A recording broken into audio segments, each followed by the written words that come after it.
Halo pemirsa, selamat sore. Anda kembali menyaksikan siaran Suara Parlemen Petang edisi Jumat 18 September 2020 bersama saya Ayu Rahmawati. Dan seperti biasa hari ini kita akan menyajikan berbagai macam informasi seputar dinamika dan juga kegiatan dari anggota DPR RI. Dan pemirsa, pada episode Suara Parlemen hari ini kita akan membahas mengenai rangkuman tajuk sepekan. Salah satunya nanti kita akan membahas bagaimana di era pandemi ini pemerintah akan menyiapkan protokol kesehatan pada dalam rangka Pilkada serentak di akhir tahun 2020 nanti. Tetapi itu kita akan bahas di akhir segmen pemirsa. Sebelumnya kita akan membahas terlebih dahulu headline media online yang terbit pada hari ini.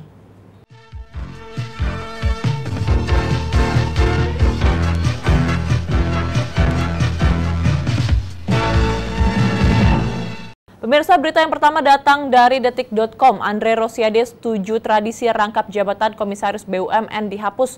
Usulan agar tradisi rangkap jabatan Komisaris BUMN dihapus mencuat dari Senayan. Anggota Komisi 6 DPR RI fraksi Gerindra Andre Rosiade setuju dengan usulan rangkap jabatan Komisaris BUMN dihapus. Usulan agar Komisaris BUMN tak rangkap jabatan muncul pertama kali dari Komisi 6 anggota DPR RI Lamhot Sinaga. Lamhot berpendapat dengan adanya revisi Undang-Undang Nomor 19 Tahun 2003 tentang BUMN, maka tradisi rangkap jabatan Komisaris BUMN bisa dihapus. Selain sepakat tradisi rangkap jabatan Komisi BUMN dihapus, Andre Rosiade juga menyarankan bahwa ini akan ada aturan mengenai direktur anak perusahaan BUMN tak rangkap jabatan menjadi komisaris. Andre juga mengatakan ada problematika dengan BUMN saat ini, yakni pejabat setingkat direktur jenderal pemerintah mengisi kursi komisaris BUMN. Menurut Andre harus ada aturan jelas masuknya pejabat setingkat dirjen masuk BUMN meski saham BUMN dipegang oleh pemerintah. Menurut Andre, adanya RUU BUMN menjadi momen yang pas untuk perbaikan BUMN ke depannya.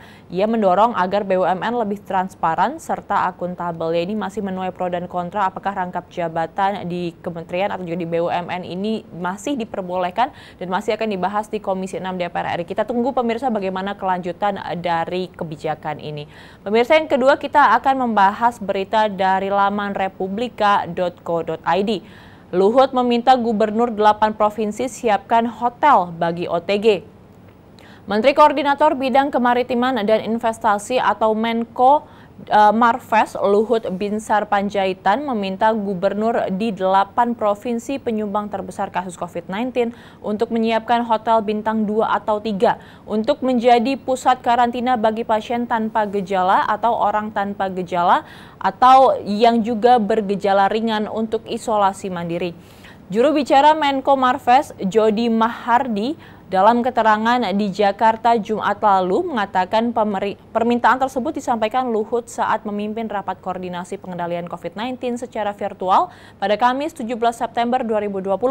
Lebih lanjut, Jody juga mengatakan bahwa dalam rakor bersama para kepala daerah tersebut, Luhut meminta Kementerian Kesehatan untuk memastikan kebutuhan obat dan terapi yang dibutuhkan untuk kesembuhan pasien COVID-19. Jadi salah satu yang masih menjadi momok adalah OTG atau orang tanpa gejala, pemirsa. Untuk itu sekarang meskipun sudah mulai mungkin beberapa daerah menerapkan PSBB transisi dan juga sekarang Jakarta masih diperketat lagi PSBB-nya, kita harus terus melaksanakan protokol kesehatan, jangan keluar-keluar kalau misalkan belum ada sesuatu yang terlalu penting dan juga pastinya tetap menjaga kebersihan diri.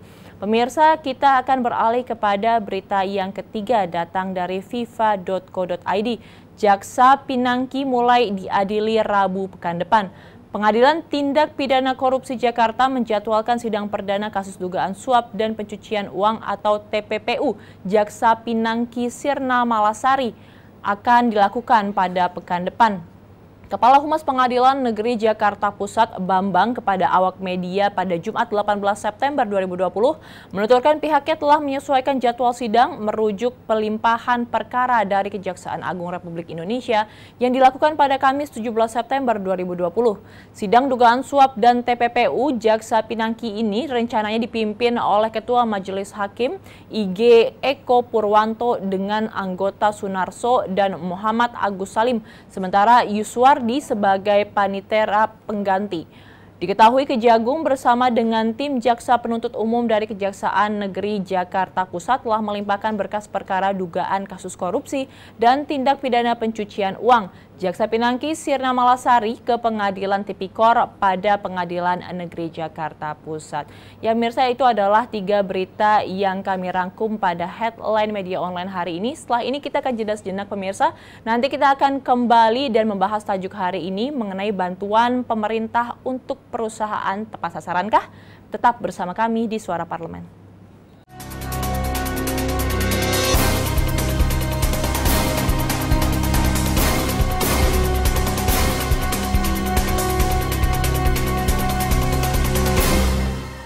Pemerintah memberikan keringanan berupa penyesuaian iuran jaminan sosial ketenagakerjaan selama pandemi. Sayangnya, kebijakan relaksasi ini berpotensi salah sasaran karena membantu perusahaan yang kondisi keuangannya masih relatif baik. Jadi, bukannya meringankan beban perusahaan yang terpuruk karena COVID-19, malah perusahaan yang terdampak. Oleh karena itu, pemerintah harus dapat mengkaji kembali kebijakan tersebut agar dapat lebih menjangkau perusahaan-perusahaan yang sedang mengalami keterpurukan akibat COVID-19, yang memang mengalami kesulitan untuk melunasi iuran sejak awal masa pandemi COVID-19. Pemerintah harus dapat memberikan relaksasi dan bantuan yang berdampak signifikan kepada perusahaan-perusahaan yang pandeminya terpuruk, seperti kelonggaran untuk menggeser waktu pembayaran iuran ataupun berupa potongan-potongan iuran sampai perekonomian perusahaan kembali pulih. Oleh karena itu, pemerintah harus melakukan pendataan terhadap seluruh perusahaan yang terdampak pandemi COVID-19, sehingga dapat dilakukan pemberian bantuan atau keringanan kepada perusahaan-perusahaan yang terdampak COVID-19 tersebut dengan melihat prioritas perusahaan yang harus dibantu terlebih dahulu. Semoga bantuan ini tepat sasaran dan berguna bagi kita semua.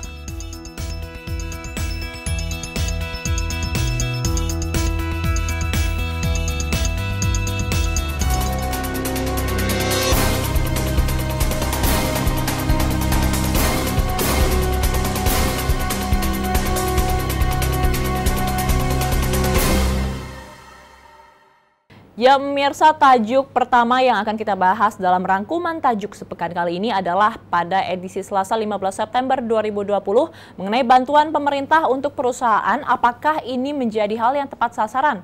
Pemerintah memberikan keringanan berupa penyesuaian iuran jaminan sosial ketenagakerjaan kepada sejumlah perusahaan dan usaha mikro kecil menengah atau UMKM selama pandemi COVID-19.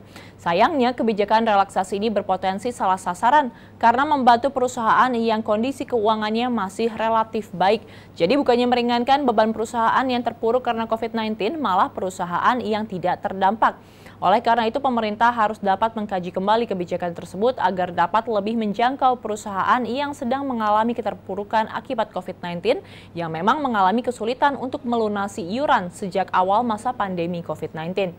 Anggota Komisi 9 DPR RI Saleh Partaunan Daulay mengatakan perlu adanya pendataan perusahaan yang berpotensi melakukan PHK besar-besaran terhadap para pekerjanya, terlebih di masa pembatasan sosial berskala besar kali ini.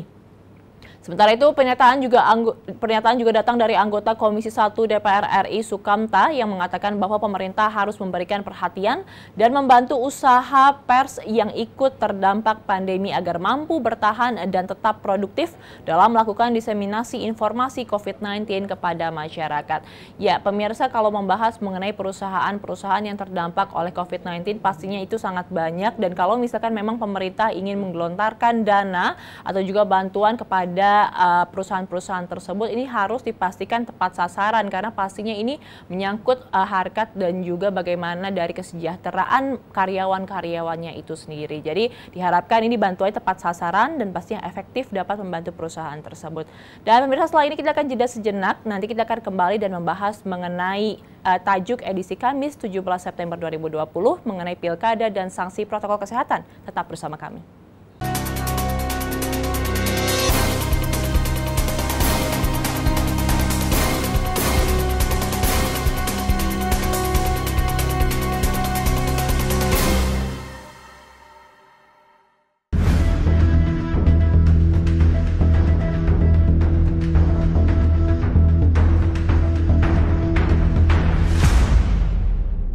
Pilkada dan sanksi protokol kesehatan.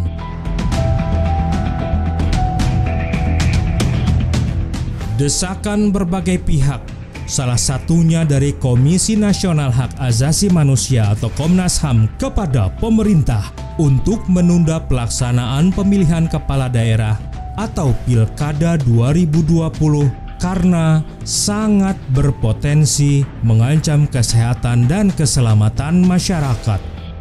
Oleh karena itu, DPR menyampaikan kepada masyarakat bahwa penundaan pilkada tidak dapat diputuskan sepihak. Untuk itu, DPR harus terus menjalin komunikasi dengan pemerintah, penyelenggara pemilu, dan Satuan Tugas Penanganan COVID-19 terkait pelaksanaan Pilkada 2020. Sebab tidak dapat dipungkiri bahwa penundaan pilkada akan berpengaruh kepada pelaksanaan pemerintahan di 270 daerah. Mengingat di masa pandemi saat ini, pemerintah daerah memiliki peranan penting untuk menangani dan menanggulangi wabah di daerahnya masing-masing.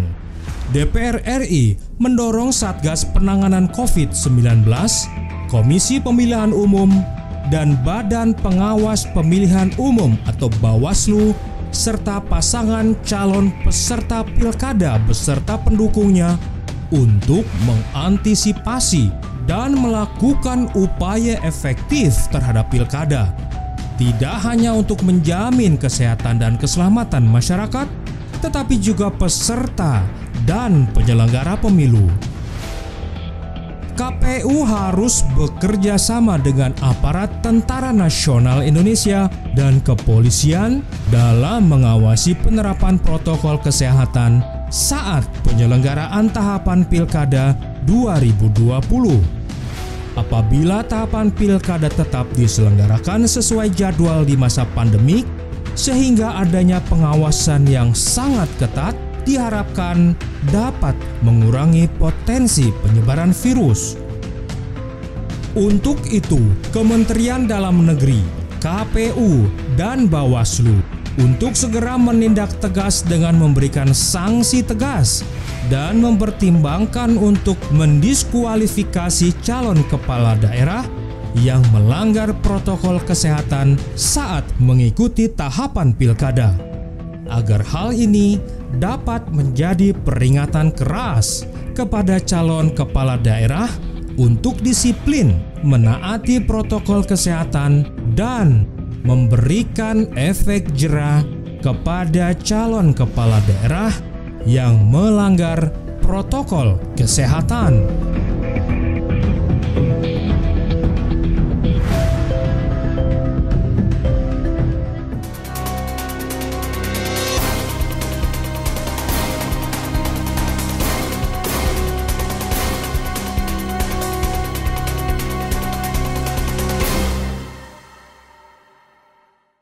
Pemirsa, tajuk edisi Kamis 17 September 2020 membahas mengenai pilkada dan sanksi protokol kesehatan. Anggota Komisi 2 DPR RI Zulfikar Arse Sadikin meminta KPU membatalkan aturan soal izin konser musik saat kampanye pilkada serentak tahun 2020. Zulfikar mengatakan kasus penularan COVID-19 di Indonesia masih sangat tinggi. Menurutnya ini adalah salah satu cara terbaik untuk mencegah penularan adalah dengan tidak adanya berkumpul. Merujuk Undang-Undang Pilkada, Zulfikar mengatakan bahwa kampanye adalah bagian dari pendidikan politik bagi publik. Kampanye harus dilakukan secara bertanggung jawab, tidak sekedar hanya memberikan hiburan. Karenanya Zulfikar menyarankan KPU meniadakan izin kampanye lewat konser selama pandemi COVID-19. KPU menerbitkan peraturan KPU nomor 10 tahun 2020 yang mengatur tahapan kampanye selama pandemi COVID-19.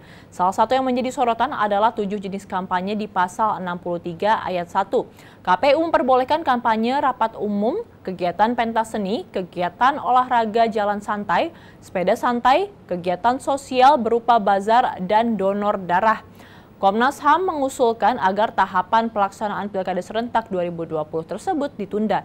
Usulan itu setelah melihat kasus COVID-19 di tanah air terus meningkat, ditambah pula sebanyak 63 pasangan calon kepala daerah terkonfirmasi positif COVID-19.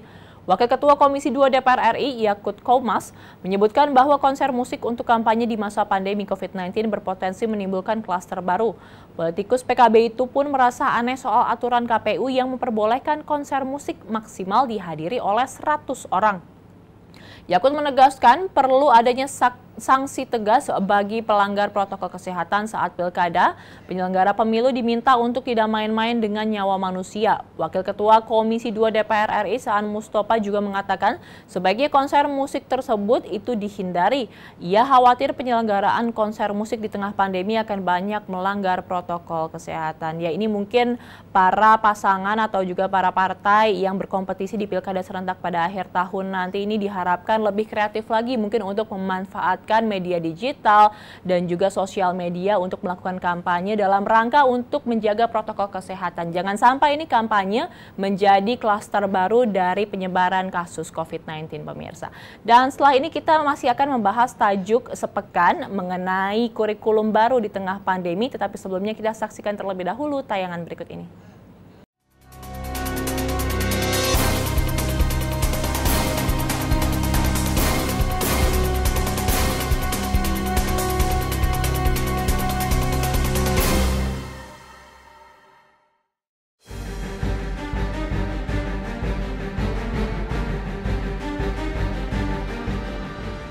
DPR mendorong Kemendikbud. Agar sebelum menerapkan kurikulum baru tersebut, melakukan pemerataan akses pendidikan terlebih dahulu.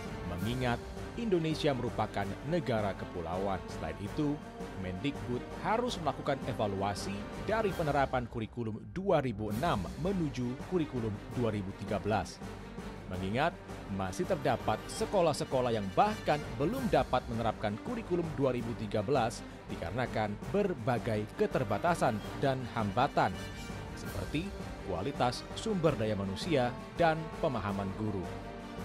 Untuk itu, Kemendikbud harus lebih fokus menangani ketimpangan pendidikan di masa pandemi COVID-19, seperti membantu daerah-daerah yang masih berjuang memastikan pembelajaran tetap bisa berlangsung di tengah keterbatasan sarana dan prasarana agar dapat diatasi.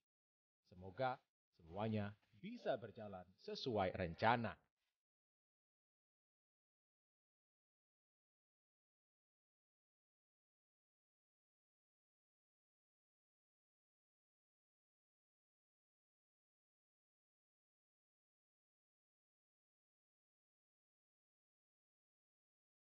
Pemirsa, Kementerian Pendidikan dan Kebudayaan atau Kemendikbud sedang mengkaji penyederhanaan kurikulum tahun 2013.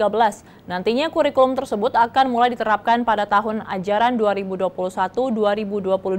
Kepala Pusat Kurikulum dan Perbukuan Kemendikbud Maman Fatur Rahman menuturkan kurikulum baru itu masih dalam proses kajian dan sosialisasi di internal Kemendikbud. Menurutnya dalam waktu dekat akan ada uji publik kurikulum baru tersebut.